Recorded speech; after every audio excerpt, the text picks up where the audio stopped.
Hoy vamos a meternos de lleno en un caso legal bastante complejo, uno que de verdad redefinió el concepto de responsabilidad en las carreteras de Colombia. Todo comienza con este simple croquis de la policía. A primera vista no parece mucho, ¿verdad? Pero este dibujo fue el punto de partida de una batalla legal que duró una década y que nos hizo preguntar, ¿de quién es realmente la culpa cuando ocurre una tragedia en una vía pública? Bien, para desentrañar este caso, esta será nuestra hoja de ruta. Primero, los hechos, la tragedia. Luego, el primer veredicto que parecía cerrarlo todo.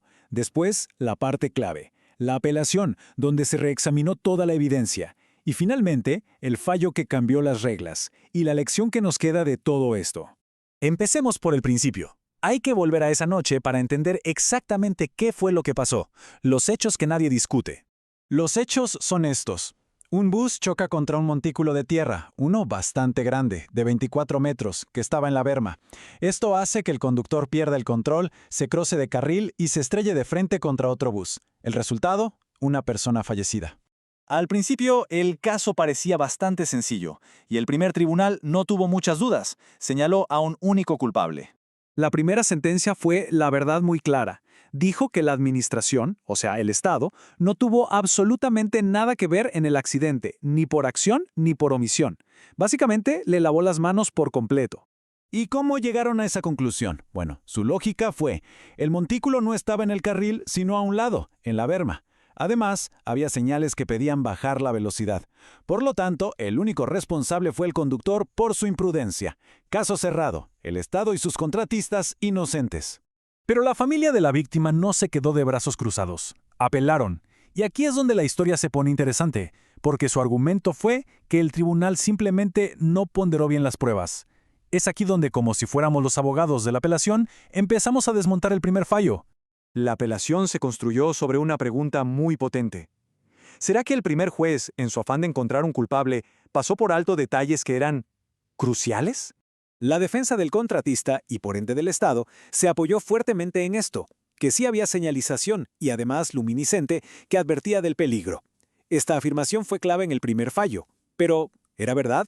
Pues aquí es donde la versión oficial empieza a hacer agua, porque no fue una persona, fueron varias las que testificaron todo lo contrario. Un bombero, el otro conductor, testigos presenciales, todos coincidieron. Ese montículo en específico no tenía señalización. Es más, algunos hasta vieron cómo ponían las señales después del accidente. Y esto nos deja en un punto clásico de cualquier juicio. Por un lado, la versión oficial del contratista y por el otro el testimonio bajo juramento de quienes estuvieron ahí, en el lugar de los hechos. Aquí la estrategia de la apelación fue brillante. Tomaron el mismo informe policial y le dieron la vuelta. Dijeron, miren, este croquis no solo prueba por dónde iba el bus, prueba que había un obstáculo gigante y peligroso que el Estado tenía la obligación de señalizar y quitar y no lo hizo. El argumento central de la apelación fue este. El primer tribunal se obsesionó con la falta del conductor, que sí fue imprudente al ir por la berma, pero ignoró la falta, mucho más grave, del Estado. Dejar un obstáculo de ese tamaño en una vía pública sin una sola señal de advertencia. La ley es clara, no importa si está en el carril o en la berma. Si es un peligro, se tiene que señalizar y remover. Bueno, con todos estos argumentos sobre la mesa, el caso llegó al Consejo de Estado, y aquí es donde se tomó una decisión que sentó un precedente. El alto tribunal hizo algo muy inteligente. No dijo, la culpa es de A o la culpa es de B. Introdujo un concepto legal mucho más sofisticado para resolver el dilema. Y ese concepto es la concurrencia de culpas. Suena complicado, pero es simple. A veces una tragedia no tiene un solo culpable. Ocurre por una cadena de errores, donde tanto el Estado falla en su deber como un particular comete una imprudencia. Y así fue como lo aplicaron. Dijeron, un 50% de la culpa es del Estado y su contratista, por no señalizar ni remover el obstáculo. El otro 50% es del conductor y su empresa por la negligencia de transitar por donde no debía, mitad y mitad. El fallo final, entonces, dividió la responsabilidad por partes iguales. Dejó claro que tanto el descuido del Estado en mantener la vía segura como la imprudencia del conductor fueron ambas causas necesarias para que ocurriera el accidente fatal. Entonces, después de una década de litigios, ¿qué nos queda? ¿Cuál es la gran lección de todo este caso? La lección es fundamental y tiene que ver con la confianza pública.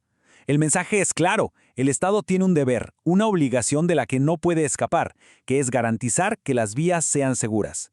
Y el hecho de que un ciudadano cometa un error no es una excusa para que el Estado no cumpla con su parte. Y este fallo nos deja con una pregunta flotando en el aire, una pregunta bastante inquietante. Si aquí la responsabilidad era compartida, ¿cuántas otras fallas del Estado, cuántas otras omisiones podrían estar ahí ocultas a plena vista, esperando a combinarse con una imprudencia para causar otra tragedia?